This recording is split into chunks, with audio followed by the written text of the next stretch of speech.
Welcome, Denise. Hello, Hello. Gene Hudson. Tess. Hello there, Christopher. How you doing? Good. How about you, Chris? Doing good. Welcome, Dilda. Nice to see everybody. And Welcome, don't forget, everyone. Hello, Crystal Rebecca. Crystal. and Rebecca. Yeah, welcome. And Penny Van. So nice to see everybody. Round of applause. So, Christopher, what are we going to do tonight? Tonight we're going to be talking about how to conduct a great paranormal investigation. Oh, it's always a great topic to talk about. Oh, it sure is. One of my favorite topics, to be exact. Yes. A lot of people always ask about stuff like that. It's always a good question. So, what do you recommend? Well, I recommend for a good investigation is, of course, pick a good location, one that's known to have some good activity going on in it. Of course, you don't want to go into a place that maybe is really haunted and possibly, take in some harm or cause any more harm than what's already there. But pick a place that has good activity going on, good story to it, and then simply go in and set your equipment up. And we always go in and do things in sort of a certain order. Like we'll have cameras set out throughout the house. Make sure you put the cameras in a place where you know the activity is going to be captured good. And then if you have any cameras left over, you can always put them in a place that is not supposed to have activity necessarily, because sometimes spirits will tend to move around to locations that you're not involved in, because they're going to kind of hide from you unless they want to interact. But get your cameras set up and always double check, make sure you got everything situated where you want it. And then, of course, depending on the size of the location, do you want a lot of people in the house at one time? Because you don't want to scare off the spirits or the ghosts that are there, if you want to call them ghosts. You don't want to scare them off, but too many people, they might back off. Especially children. There's been so many times we've done investigations involving children, and of course, you go into those locations, and of course, a couple of guys walking in with equipment and flashlights and making noises. Little kids are going to be scared. So you may want to send a female in to talk to the little kids first, let them know what's going on. And that's important when you walk into a location. Introduce yourself to the spirits that are there. Let them know what you're there for, why you're there, and who you are. Don't just go in and start, barking orders like, "Hey, you there? Give us a sign, make a noise." Go in and introduce yourself. Right. So if males don't work, try the opposite sex, right? Right, exactly. Yeah, mix it up a little bit. There you go. In fact, we went into an investigation once, and we got a very good EVP because we went in there and were setting up the equipment. And we did an EVP session just real quick while we were setting up the equipment. When you played the EVP back, you clearly heard a male voice, saying, "What are you doing here?" And because it was the late husband that was still in the house, and he was like, "What are we doing here?" Because as far as he was concerned, life is still going on as normal. So we went in there with our equipment, and all of our stuff. Hi, Linda. Went in with all of our stuff, and we were like intruders to him. And that's why he said, "What are you doing here?" And he plain as day. I mean, one of the best EVPs we'd ever captured. Please pray for Gary. Yes, I'll pray for Gary. No problem. Yeah, absolutely. I was just saying, thanks, Gene, for the information. And also, I always recommend doing spurt EVPs to test. What do you think? Oh, definitely. You can do spurt EVPs. Just test things out. Go from room to room and just do a quick little. See what room is the most active. See where you pick up the most activity. And of course, one of the best tools you have, I will say this right off bat, the best tool you have for investigating is your eyes, ears, and just your overall sense of awareness. That is correct. What kind of equipment do you usually use when you are out there investigating? What kind of tools and equipment? Well, we use a lot of course, we use the REM pods, and of course, do an EVP session or EVP recorder and EMF detector. Figure out where the hot spots are, because sometimes people who have high EMF fields in their house, it could be a bedroom, poor electrical wiring, or just various things that can give off high EMFs and make a person feel like they're being watched or feel like they're being invaded by spirits. When in all actuality, it could just be the electricity in the room or the area that's not proper.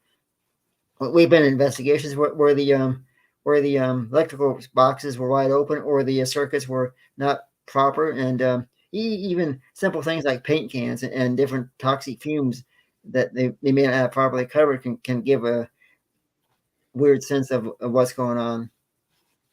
Right. Crystal, if you could message me on Facebook at Grizzly Chris. And after the show, I'll get with you and I'll see if I can help you out, Crystal. And we'll get you taken care of, okay? Welcome, Denise. Nice to see you. Hello, Denise. Hey, Rachel. Nice to see you, Rachel. Round of applause to you, Rachel, and Crystal, and Linda. Hello, Rachel. So, Hi, but Linda. yeah. So I use REM pods from Eric, and he has a paranormal company that he started up, and I'll throw up his banner here. And I love his REM balls that he makes. And I use digital thermometers, the ones that people use in the doctor's office. I don't know if you remember those where they do the forehead. Oh, yes. Because I like to get the temperature differences. Do you use those at all? No use those, but I have heard of them. In fact, going to school growing up, we used to use those quite a bit for checking temperatures and stuff. But one thing we do very well is, of course, me being a little bit of a psychicness. You can walk around and just kind of get a feeling of what the activity is, but you don't necessarily have to be a psychic to get a good feeling. If you just walk in to a haunted location, just take your hands, put them out, and just kind of walk around and feel where the hot spots are, feel where you get the most emotions from, and you know kind of where to set up some of your equipment or even where to check first. Right. No, absolutely. I use cat balls. I love those. Oh, yes. I need to start using them in the studio. I usually tape them to my boom mic.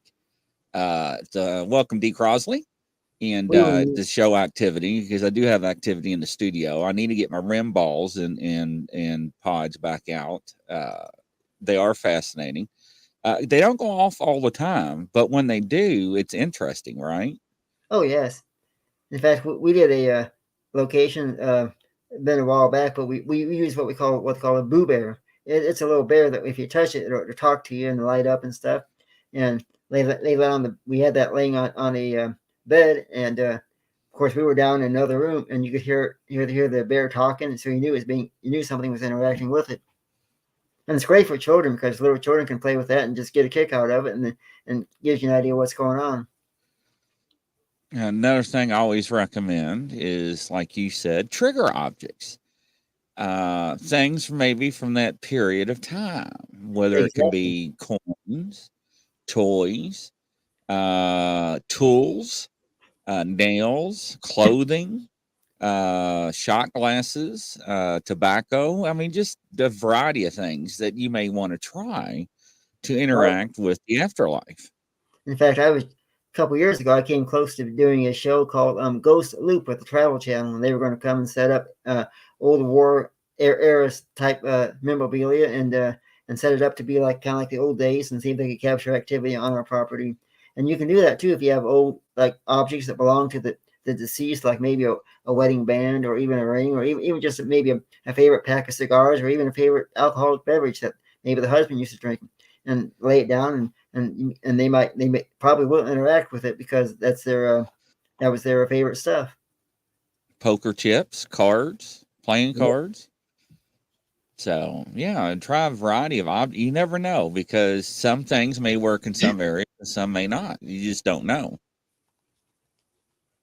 We did an investigation. It's been a couple years ago, but we had a doll that we lay on the steps and see if the kids would interact with the doll, and the kids would push the doll down the steps, and we actually capture on camera with the doll going down the steps. So if you have objects that maybe kids like to play with, toys, balls, whatever, you can use those as well. I use a lot of it's a piece of equipment called the Paranormal puck, and what this puck does is it's a looks like a little hockey puck, but you lay it in an area where there's supposedly activity, and then use your cell phone, the application for it. You type up words, and the words will come to the application. Like you're typing a question, and then the spirits will interact with the puck, speaking to it, and then the puck will give you those words that they're saying. And we were at a location. It was an old abandoned theater, an old theater that later became, I think, a hotel. I still had some of the theater equipment in it. And we were walking around with the puck. I was, and I laid the puck down. I was asking questions on the application. And of course, only a few people that's in this world know my nickname. And the puck, I was asking questions, and the puck said, and I quote, and I got this, I still got the picture of it. It said, I was asking, could you please show yourself, come out and show yourself, interact. And the words were, make me fey. Like, it was telling me that if I wanted it to interact, I'd have to make it interact. And then later on, during that same night, I was using the puck, and I said, where are you at? Give me a sign. He says, and the puck said, the words that came to the screen was tub. Now the tub, that's kind of weird. And then one of the investigators who was holding the camera equipment said, hey, Chris, look behind you. Right behind me was an old bathtub. Oh, wow. See, that's a validation, I think. Yeah, and kind of a shock too when you turn your flashlight and look back. Oh boy, yeah. So if anybody's watching ever gets a chance to have a paranormal puck, they do work. I'm not going to say they work every time you ask a question, but I have gotten some very, very strong results. We did one case where the puck read to us. It said, homicide, murder in the room. Like, okay. Do you have any questions up to this point? I know that the puck works. Hey, Chris, are you talking about a puck? Yes, Linda, that's what he's talking about. Another thing that's pretty famous, a lot of people using around the world, is called the Spirit Talker. It's an app on the phone. FDL Paranormal out of UK knows the engineer that created the app. But for the app to actually work properly, you have to use an airplane mode. And a lot of great success. It's not like the other free apps. I think it's like $2 or $3.99. It's not a yearly fee. It's a one-time fee, but it's very well respected app. It's getting a lot of notoriety through a lot of the famous shows on TV. So it does have some credibility on that. Right. Yeah, that's a very good app to use. I've used a few apps myself. One of the apps I've used was called Ghost Radar. That's one of the first apps I ever downloaded. This has been ages ago. Right. I was using the app one night, and a lot of times I would turn it on to see if anything would speak, and I never got anything, hardly ever on it, just a few times. But one particular night, I'll never forget, I fell. I had the app running in one room, and I was in another room, and I inadvertently fell, and kind of hurt myself pretty bad. And when I walked over to grab my phone, which had the app on it, there was a message on the app that said, fallen, either fell or fallen. Like, whoa, how did it know? Right. But another device that's really great to use when you're investigating is we do what is called the blind spirit box session. And that's where you will take a spirit box and turn it to a certain frequency, and then you'll put headphones on, not headphones, but yeah, just cover your ears up with the headphones. And what you will do is they'll ask questions. Somebody in another room will ask a question, and you got the headphones on. So in headphones, you're going to hear what the spirit box is saying back to you. And then you repeat those words out loud, and they'll write them down that go along with the questions. And we've had tremendous success with that numerous times. So you're saying somebody in another room will ask questions, and then you will hear the answers, and you will repeat them out loud. Out loud, yes, and somebody will write it down. I got you. Right. In fact, there was one investigation. We were at a location in lower part of Illinois, southern Illinois, at a bed and breakfast we stayed at, and we did a spirit box upstairs. And at one point, we had two investigators under the spirit box session. We had one here and one here, and both of them at one point started speaking to each other through the spirit box. They were arguing with each other, and that was quite a memorable moment. And you can watch that on our YouTube channel if you want to watch the episodes and see that. I've done it many times. In fact, there was one incident where I had a haunted doll in my arm. And I was doing the spirit boxes, and I had the haunted doll in my arm to see if the spirits would interact with this doll, or if anything would happen. And at one point, it's caught on camera. I kind of went down. don't know if I blacked out or if I just kind of went down, but I went down, and they had to come turn the lights on and see what was going on because they heard the thud. So Rebecca said, asks, Christopher, do you ever remote view a place before going there to investigate? If so, does it help you? Now there's a good story for you right there. Last year, I guess it was. I had to work a day shift. At that time, it was 8 to 4. I did an investigation. Maybe it was 9 to 5. I did a remote viewing session before going to the location. While I was remote viewing my session, I drew this picture of a doll in a box or something in a box. I thought that's all, can't be right. There again, I didn't go with my first thought. Right, that can't be right. But I went ahead and finished the session, and that night went to the investigation, and we're setting up the equipment. A couple of investigators go into the house to let the homeowners know, hey, we're here. They came back out and they said, you guys ain't going to believe this. Like, what? I said, what? Well, she's got her husband's remains on the living room floor in a box, the urn. Holy cow. There's the box with the doll in it, or the person. I mean, my mouth dropped. I thought, holy crap. Wow. Pardon the language. That's pretty wild. So it does help then. It does help. In fact, most of the investigations that we go to, usually at some point during the night, what I will do is I'll go into the house alone, and I'll go in the house alone, and I will sit down at a table or a couch, and I will do a remote viewing just to see if I can interact with what's going on there. And I've had tremendous success. We had a lady that we went to a house and investigated, and lady was having she saw like an Indian standing at the foot of her bed every night doing this, just staring. And during remote viewing session, I picked up on it. It was probably what we refer to as like this energy or the spirit of that Indian from that time that was still embedded in that spot. And perhaps that's what she was seeing. Interesting. Really is. So what's been some of your most memorable investigations? Some of the most memorable ones. Well, we so many of them. There was one particular incident where they thought perhaps a young boy had been hung, and we found out that yeah, he was hung, but it wasn't he didn't accidentally hang himself. What we found out during our investigation that perhaps the father figure, the male figure, that was a very, very mean person, that he may have set it up to look like an accidental hanging, and I can't go into a whole lot of details, but that was one of the most memorable investigations, because that was during that same night we thought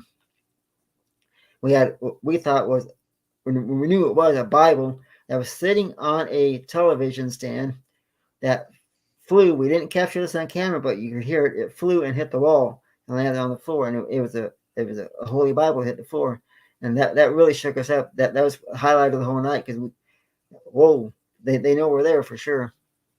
Oh, that's a sign, wasn't it? A definite sign. And of course, we all looked at each other like, who did what? And no, none of us did it. Right. Another great investigation that we did, I'll never forget this either, was just recently we did a case for a woman whose husband had passed away, and she was grieving the loss of her husband, and he was still there, and we captured him on some of our equipment. But what happened was he didn't realize he was gone, and of course here he was trying to interact with the family, trying to interact with them, let them know he's still there, and he couldn't. They wouldn't answer him back, and he was getting upset. So I went in later on that night. It was around 11 or 12. They had a remote viewing session, and I was able to communicate with him through my work. He was saying that why can't they see me? I'm still here. I said, well, they don't know you passed away yet. And he insisted that, well, no, I'm here. I can see you. I can talk with you. He was telling me different things I was trying to interpret. But bottom line is that he didn't know he had passed away. And and he was upset because the family was not speaking to him anymore. He was walking around doing his routines, trying to interact with his wife, his mother, different people that were there. And they wouldn't answer him. He didn't realize, okay, I passed away, it's time to move on. And that's one thing we do in a lot of investigations is we'll help spirits move on. That's one of my favorite parts is being able to take people who are not living anymore and help them understand that it's time to go to the light. In fact, we even have some of our investigators that are very, very good at helping people move on to the light. I mean, I'm okay with it, but we have some specific investigators, females, on our case that they're very good at getting spirits to move on, kind of their specialty. Did they ever refuse sometimes? We've had some incidences that, not that I'm aware of, but we've had a few, I'm sure, that where they probably didn't want to go. Right? Yeah, that's one of the cases I did that I was just mentioning. He didn't want to believe that he would pass away, that he was trying to move on. He refused to believe it. He was, no, it's okay. You know, go on to the light. You got family over there. And we always tell them that because most people, when if they don't know they have passed away, sometimes you can envision a bright light. Just close your eyes and envision a bright light and tell them, do you see the bright light? And cross over that light because you got family over there. Go into the light. You got mom, dad, grandmother over there. They're waiting for you. You got to go see them. And sometimes that will help if you can get them to understand that, hey, you know, your time is up here. You passed away. It's time to cross over. You got a great life waiting for you on the other side. That's interesting. So what do you use? Your abilities to help with that, or? Well, what I'll do is that a lot of times I just, if I want to cross somebody over, what I try to do is just relax and see like a big, like fluorescent bright light.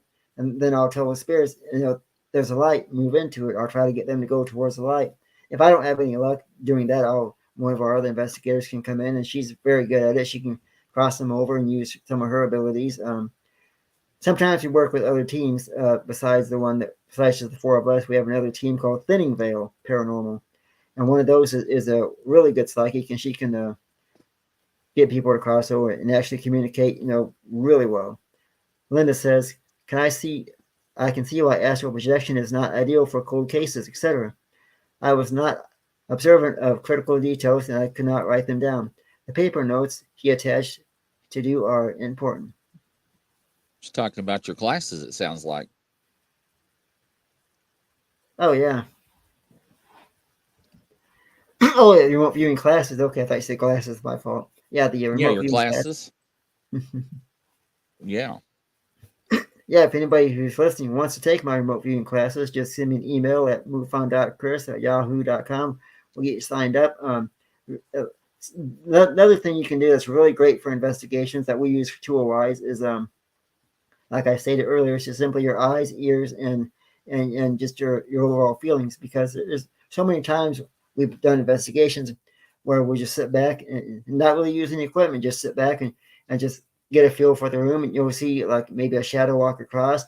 I've seen shadows numerous times, but one of the very first investigations I ever did, the very first one I ever attended, I had not been there maybe not even a half hour, and a voice right behind me said, "Chris," and I whoa, okay. They knew I was there, and they knew who I was, and I'd never been to that location before either. Never been to that location. Hi, Interesting. Sean. Welcome, Sean. Nice to have you. Welcome to the show. Hello, Denise. So some of the other cases we've done, we did recently, just 2 years ago, we did a bed and breakfast, and I stayed alone in the haunted bed and breakfast, and I stayed there, and you could hear the sounds of a little girl playing around upstairs, playing with the toys, her balls, her games, and she was just a small infant little girl. We stayed at that location, and I was able to, during one of our investigations that at the location, I was able to capture the picture of this little girl on camera. I captured 2 photos of the girl. One of them, you could see the shorts she was wearing. You could see her head, arms, and feet. And if she was wearing the old style, what they call knicker shorts that she had on, and very clear picture. In fact, I captured her once going up the steps with her clothes on, her outfit, and the other photo I captured her. I was sitting on the steps, like looking down at us, so she knew we were there. And I did a remote viewing session with to see if I could pick up on her during that night before I went to bed, and I was able to pick up that it is a little girl. She does live up there. She plays with her toys, and so that's pretty much validation right there. Very interesting. What other tidbits that you have for people to help them out in investigations? Oh, definitely. You can, besides using the spirit boxes and the EMF detectors and all that, you can also use REM pods. We use those quite a bit. In fact, we've had a lot of success with REM pods.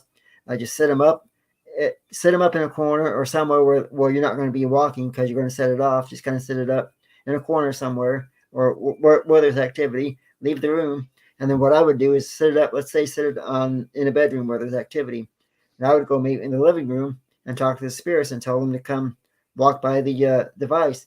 And if they walk by, it's going to set it off. And you can also use another piece of equipment that's good for this. I actually have this. It's called a vibration detector.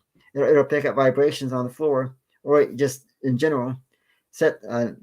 Take the vibration detector, set it on a corner somewhere, maybe by the steps, or even maybe in the kitchen, wherever the spirits are known to walk around at, and then just ask them to come walk by the detector. It will set the detector off. And we've actually got a lot of video footage of both the REM pods and the vibration detector going off. There was a great tool. And the thing is, when you know that you didn't set those equipment off, when you got validation that that was not you or anybody else in the house other than the spirits, then you know you captured a good piece of evidence. That is correct. I agree with you on that. Absolutely. And then, of course, another thing, and you don't have to spend a lot of money to go investigating. If you have just get an old tape recorder. I've done this numerous times. Take an old tape recorder, get a cassette tape, and just record the sounds in the room. And in fact, some of the older equipment, like old video cameras, Polaroid cameras, tape recorders, you can get so much photos and evidence just with that alone, without having to spend the $400 to $500 for a piece of equipment from a paranormal shop. If you have an old recorder or something, use it. I been known to use old cameras, and I used to use a tape recorder quite a bit. And even just a cheap from like Walgreens or just a store, a little cheap voice recorder, you can use that and capture a lot of sounds.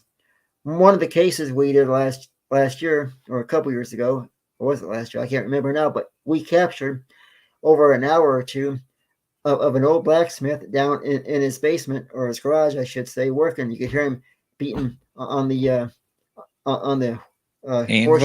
All that. Yeah, the anvil. That's pretty interesting. Oh, it was, and it was so unique to play that back, put the headphones on, and I was able to hear it. I'm like, hey, everybody, listen to this. And when I played that, wow, I mean, it was boom, boom. It was great, and it's a good feeling when you get good evidence out of the clear blue. Yeah, did he have history of being a blacksmith or something? Yeah, there was a blacksmith place where he lived and did his work.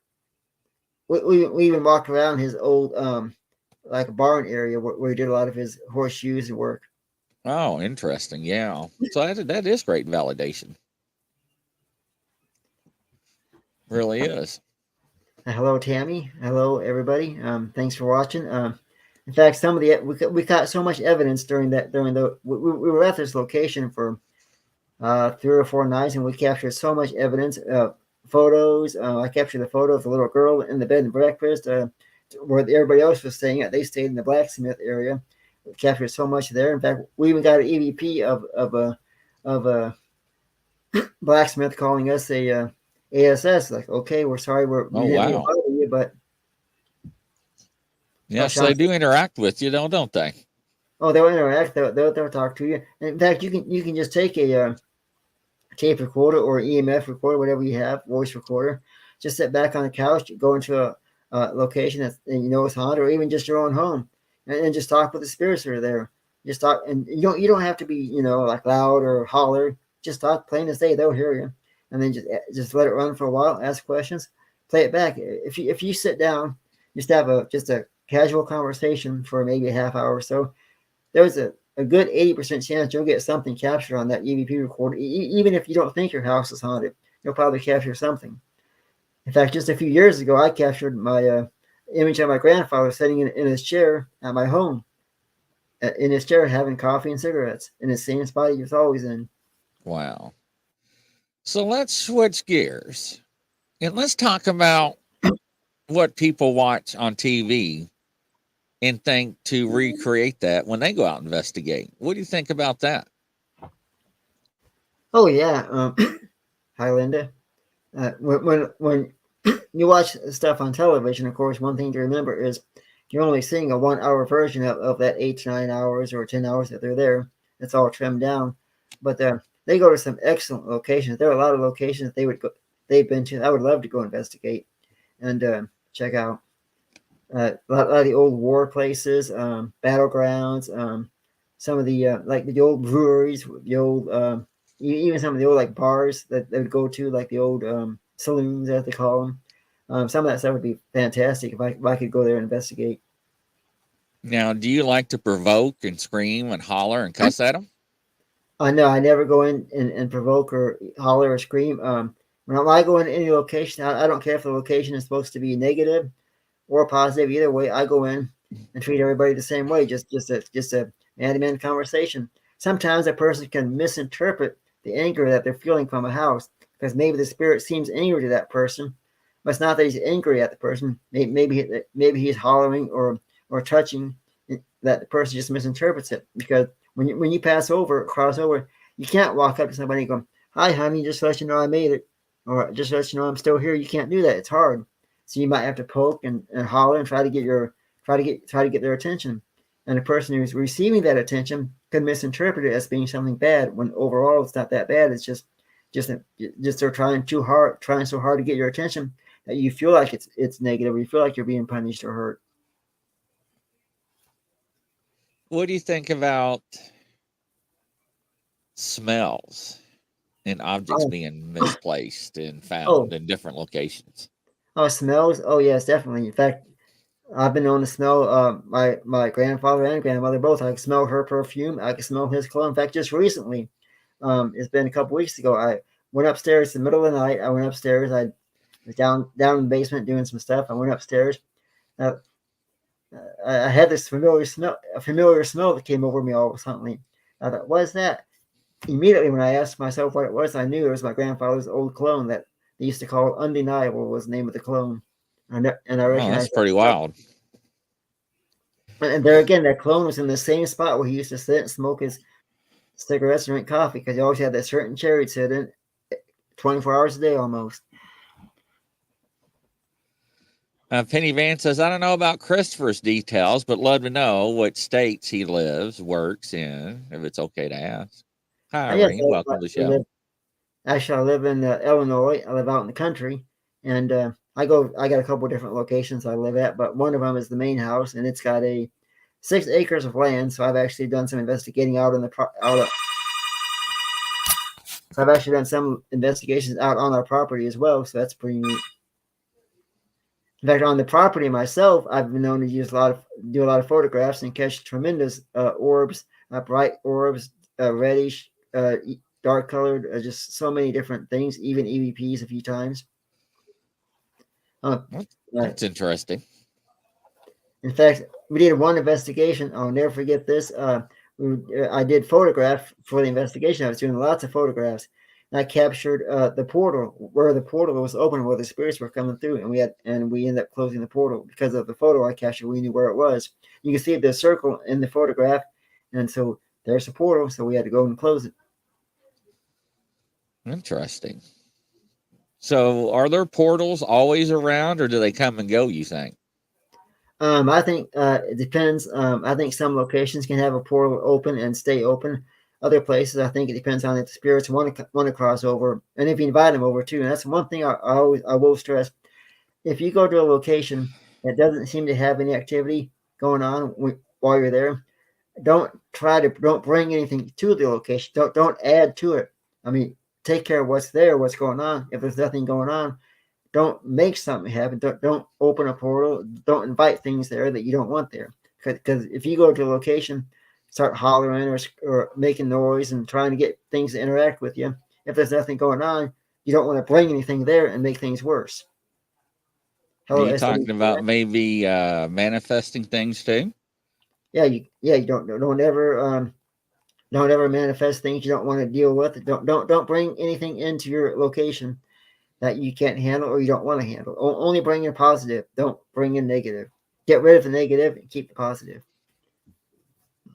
Rebecca's asking, you still got pictures of the portals that you have? I got pictures of it. I'll have to bring those to one of our episodes and be glad to share it with everybody. Oh, that'd be awesome. Yeah, that'd be Yeah. great.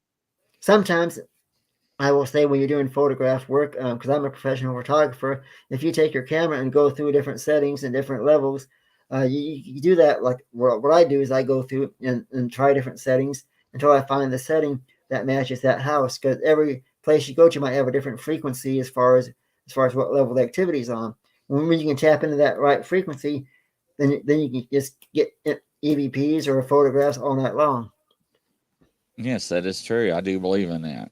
So that's a good thing you brought that up, because cameras do have different settings, and a lot of people don't know what the settings for. A lot of people just use the automatic mode that automatically figures it out for you. I never use automatic. I'm trained to do otherwise, but that's one thing. In fact, when I was taking photograph lessons years ago, or a couple years ago, I told my teacher that I used his mentoring to solve a case. Oh, I like to see that. Yeah. Very interesting. In fact, even just old Polaroid cameras, where the photo comes right out when you snap it. If you can get your hands on an old Polaroid camera, you can use those at locations. You'll get some pretty good stuff on there as well. Is your family involved in yes. this? I know I'm the only one involved in it. In fact, my family, they believe it's possible. It's all real.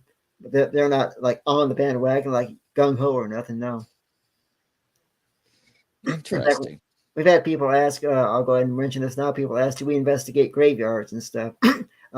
We have done graveyards. We don't necessarily go to investigate. More or less, just go to explore and just walk around peacefully and see if we get anything. I love to do photography work at graveyards.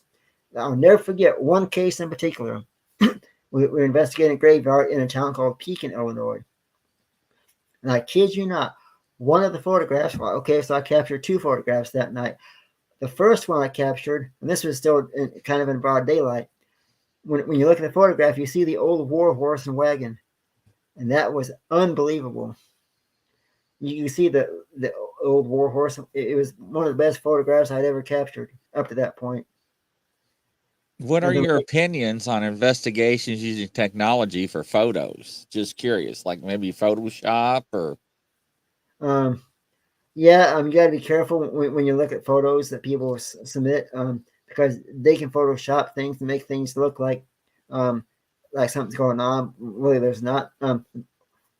What I do, if I see a photo that has evidence, I will examine that photo. Is there any shadows to what's in the photo?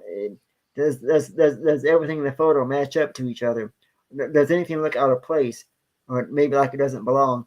Because if it does, okay, well, they probably added that to the photo. Because if you got a person standing in a spot with maybe a spirit next to him, okay, there's a person that's standing there, does he have a shadow on the back of him? That there's a spirit look like it's radiating from somewhere. Because you can Photoshop stuff, and if you look at it closely, like on a computer screen, you can see where they did this or did that. Right. Yeah. Yeah, absolutely. Awesome. Man, that's been fantastic. So, Christopher, how can everybody reach out and find you? Oh, it's great. Yeah, if you want to reach out and get in contact, go to Chris Harmon, Crappie King on Facebook. Crappie King, like the fish, Crappie King. And you can find me there, and links to some of my shows are there. And if you want to watch our paranormal episodes, please go to SWPI Pekin on YouTube, SWPI Pekin, and subscribe, and you'll get updates on all the new shows coming up, different things going on. And very soon, you can go to my website, Otherworldly Insights. It'll be up and running in the not too distant future, and you can go there and sign up for my remote viewing classes and all the good stuff, including watch some of our new shows. Awesome. Well, thank you, sir. And it's been wonderful, like always. Can't wait. It's been a pleasure. And from coast to coast around the world, everybody, good night. We'll catch you on the next show. Thank you, Christopher. Thank you, everybody. Thank you, Chris.